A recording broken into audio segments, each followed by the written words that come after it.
Esto es After Macho. Un podcast sobre masculinidades, género y diversidad. Te invitamos a dialogar y pensar y cuestionar la vida cotidiana teniendo en cuenta el género. Somos Cecilia Rodríguez y Luis Ábalos. Y vamos a compartir un momento After Macho.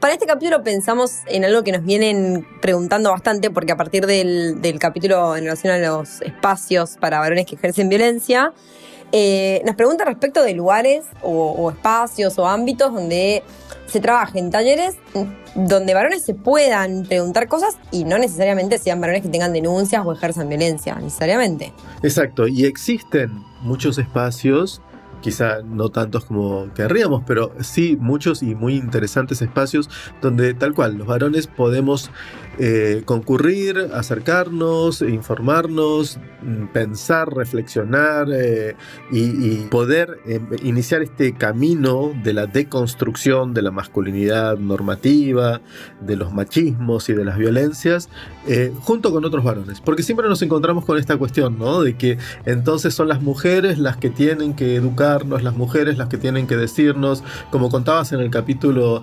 sobre cuando hablamos de paternidades, sí, etcétera, ¿no? De tu amigo que te dice, ¿y por qué no me avisaste?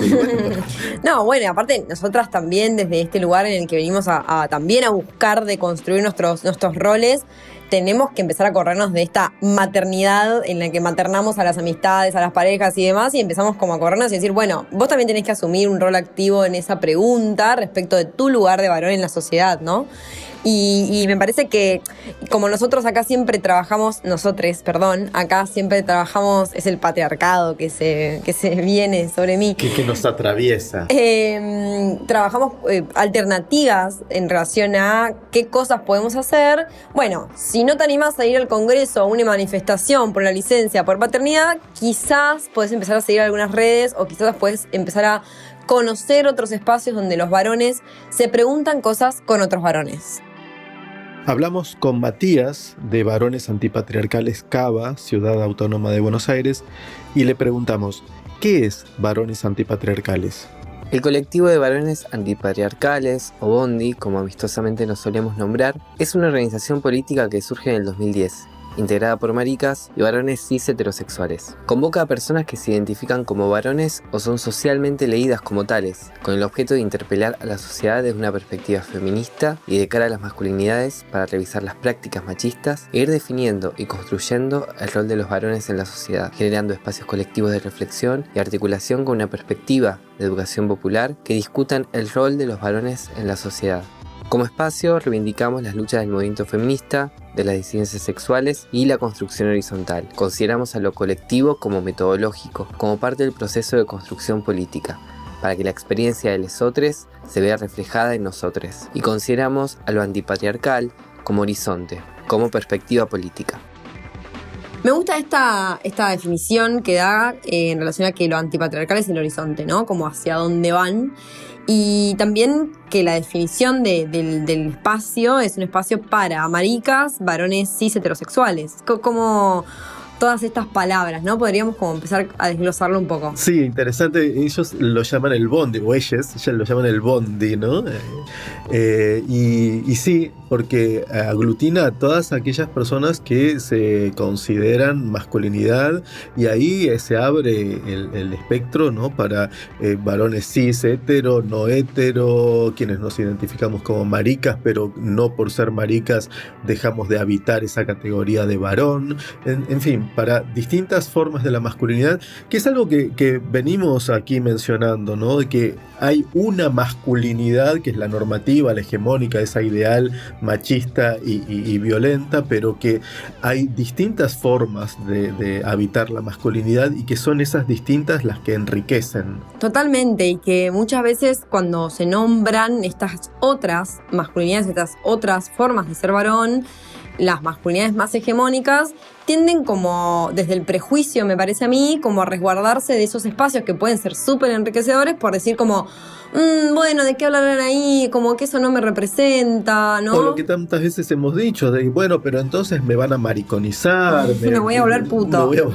Claro, y el punto es justo romper con ese prejuicio. No vas a hacer nada que no quieras hacer, sino más bien vas a poder reflexionar sobre estos mandatos, estos estereotipos y toda una cantidad de cosas que finalmente nos oprimen, porque me parece que cuando ellos dicen lo antipatriarcal como horizonte, es interesante por esto de entender cómo lo patriarcal nos oprime a todas, todos, todes, no es solamente hacia las mujeres o feminidades. Exactamente, y que lo patriarcal también es violento para los varones mismos, como lo hemos dicho en muchas oportunidades.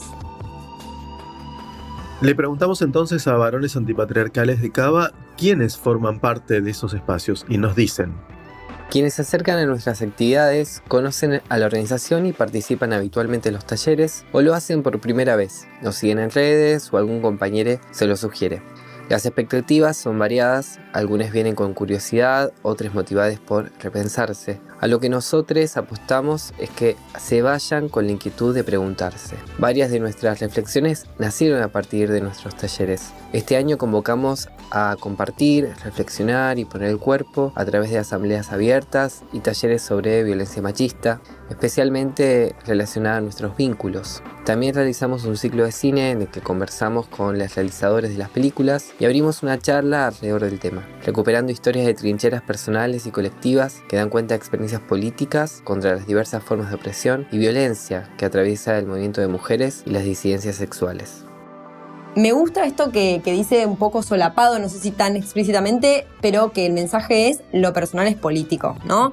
Esta frase que es del movimiento feminista, que surge en la tercera ola aproximadamente del movimiento feminista en los años 70, donde las mujeres buscan de alguna manera invitar a otras mujeres a que puedan contar lo que les está pasando, particularmente dentro de sus hogares, porque había algo ahí de lo que no se hablaba, porque lo que pasa dentro de casa es privado.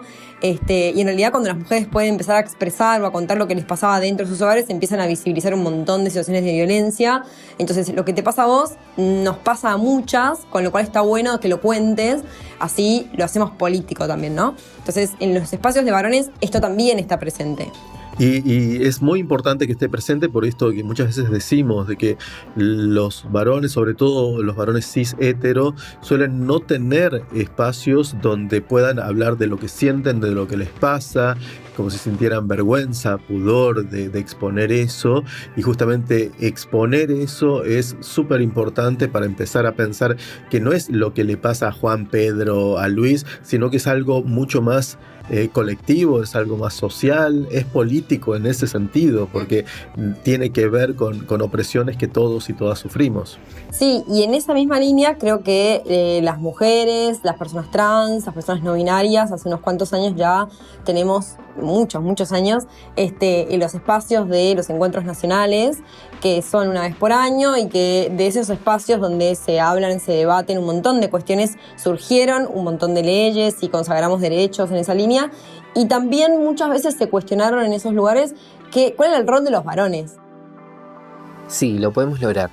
En nuestra experiencia no es algo que pueda hacerse de manera individual, sino que es importante el ejercicio colectivo de deconstrucción. Poder poner en palabras nuestras emociones y de compartir cómo nos atraviesa el patriarcado en cada una de nosotros, cómo nos duele a cada una de nosotros. Creemos que es preciso también involucrar el cuerpo y la escucha activa. Cuando pensamos el ejercicio de deconstrucción de los varones respecto de los hábitos machistas, de la masculinidad cisexual, heterosexual y hegemónica, contemplamos que el carácter hegemónico de la masculinidad está asociado con el tipo ideal de varón que la sociedad espera. Un varón blanco, heterosexual, cisexual, burgués, propietario, universitario, sin discapacidad, etc.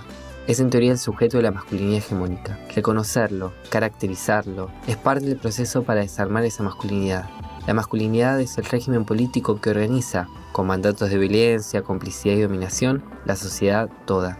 Queremos desarticular la masculinidad, no renovarla. Consideramos que no existe proceso de revisión de nuestras prácticas que puedan hacerse de forma individual. Si bien es cierto que la reflexión exige un espacio de autonomía y soledad, nos parece poco probable, si no imposible, que un proceso de construcción pueda hacerse en forma individual. Los privilegios no son fácilmente identificables para quienes los usufructúan. Por eso creemos que el hecho de marcarnos desprejuiciadamente los rasgos que nos vinculan con los beneficios diferenciales del patriarcado es un ejercicio metodológico fundamental del que tenemos que poder apropiarnos sin miedo.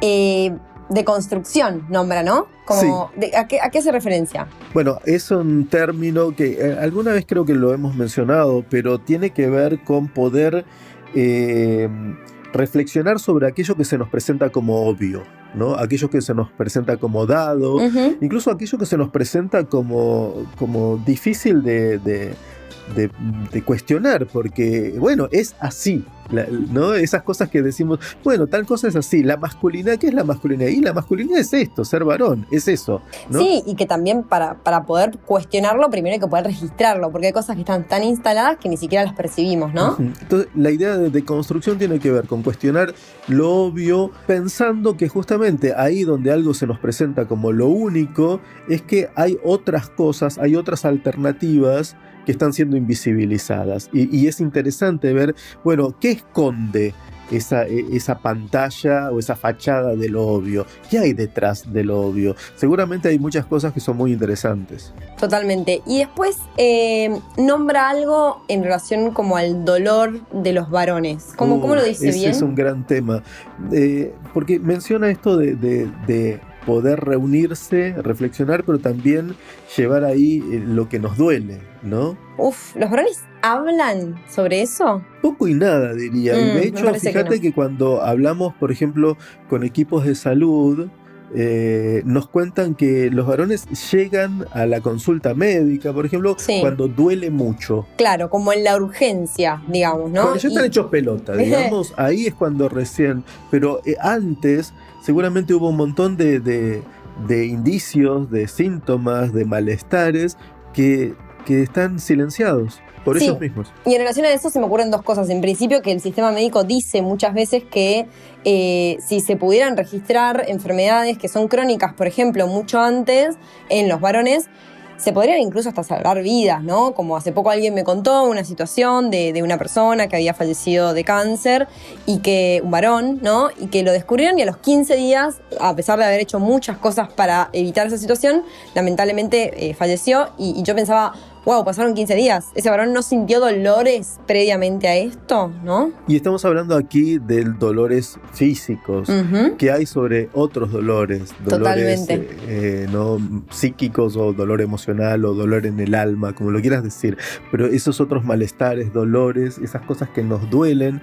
Y cuando los varones hablamos de lo que nos produce malestar, de lo que nos duele, de lo que nos entristece, yo creo de los miedos. Sí, los miedos, ¿no? Pero yo creo que en su mayoría, como lo hablamos en otros capítulos, esas expresiones de angustia, de tristeza en las masculinidades es más visible a través del enojo.